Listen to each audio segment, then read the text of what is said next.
கிருபையிதே தேவ கிருபையிதே கிருபையிதே தேவ கிருபையிதே தாங்கி நடத்தியதே இயேசுவிலே பொன்னேசரிலே அகமகிழ்ந்தே நமானந்திப்போம் இயேசுவிலே பொன்னேசரிலே அகமகிழ்ந்தே நமானந்திப்போம். ஆம் பிரியமானவர்களே, இப்பொழுது கிருபையின் காலம் முடிவடைய போகிறது. ஏசப்பா சொல்லியிருக்கிறார், கிருபையின் காலம் கிருபை பெற்றுக்கொள்ளுங்கள் என்று. ஆதியிலே தேவன் என்ன நடந்தது சோதோம் கொமாராவுக்கு? ஓரினை சேர்க்கையை கொடும் பாவத்திலும் பாவம் கொடும் பாவம். அதில் அமெரிக்கா ட்ரம் ஜெயிச்சு வந்த உடனே அந்த ரோமன் கத்தோலிக் அந்த ஃபாதர் அந்த அம்மா ஒரு பிஷப் அம்மா வந்து வேதத்துக்கு புறம்பாக பேசுது. அதுக்கு இடம் கொடுங்கள்னு சொல்லி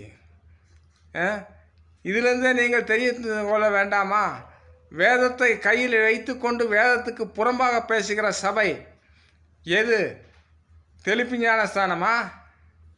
அபிஷேகம் இல்லாத அந்நிய பாஷை இல்லாத சபையா? விக்கிரகத்தை செய்து கொண்டிருக்கிற வணங்கி கொண்டிருக்கிற சபைகளா? பிரியமானவர்களே, நன்றாக கடைசி காலத்திலே கவனித்துக் கொள்ளுங்கள். கிருபையின் காலம் முடிவடைய போகிறது. ஓரின சேர்க்கை கர்த்தருக்கு பயங்கர விரோதமான பாவம். அக்கினியை அனுப்பிவிடுவார். சோதோம் கொமாரா பட்டணம் எரிந்தது போலவே அமெரிக்கா எரிந்து கொண்டிருக்கிறது. இன்னும் உணர்வடையுங்கள் பிரியமானவர்களே. எந்த சபைக்கு செல்ல வேண்டும் என்று வேதத்தை கடைபிடிக்கிற சபைக்கு செல்லுங்கள். வேதத்துக்கு புறம்பாக பேசி கொண்டிருக்கின்ற பிஷப் என்றாலும் சரி, அவர்கள் பெரிய போதகர்கள் என்றாலும் சரி, வேதத்தை கடைபிடிக்காத எந்த ஊழியரையும் நம்பாதீர்கள். வேதமே வெளிச்சம். ஆதியிலே வார்த்தை இருந்தது. அந்த வார்த்தை மாமிசமாய் பூமியிலே வெளிப்பட்டு ஏசப்பாவாய் வந்தது. அதை கடைபிடியுங்கள் பிரியமானவர்களே. இப்போ நன்றாக தெரிந்து கொள்ளுங்கள், அமெரிக்கா என்ன நடந்து கொண்டிருக்கின்றது.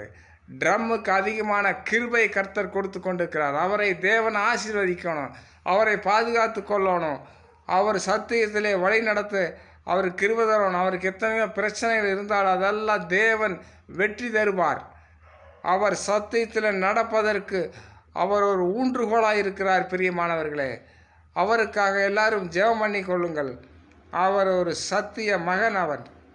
அவரை பாதுகாத்து கொள்ளணும், சத்தியத்தில் நடக்கணும். கேட்கிற பிரியமான எனது அன்பு சகோதர பிள்ளைகளே, ஏசப்பாவை அறிந்து கொள்ளுங்கள். உண்மையான சபை எது அறிந்து கொள்ளுங்கள். இன்னும் அந்த சபைகளுக்கு செல்லுவீர்களா? கர்த்தர் உங்களை ஆசீர்வதிப்பார். வேதத்தில் உள்ள சபைக்கு செல்லுங்கள். God bless you. கர்த்தர் உங்களை ஆசீர்வதிப்பார். God bless you. Amen.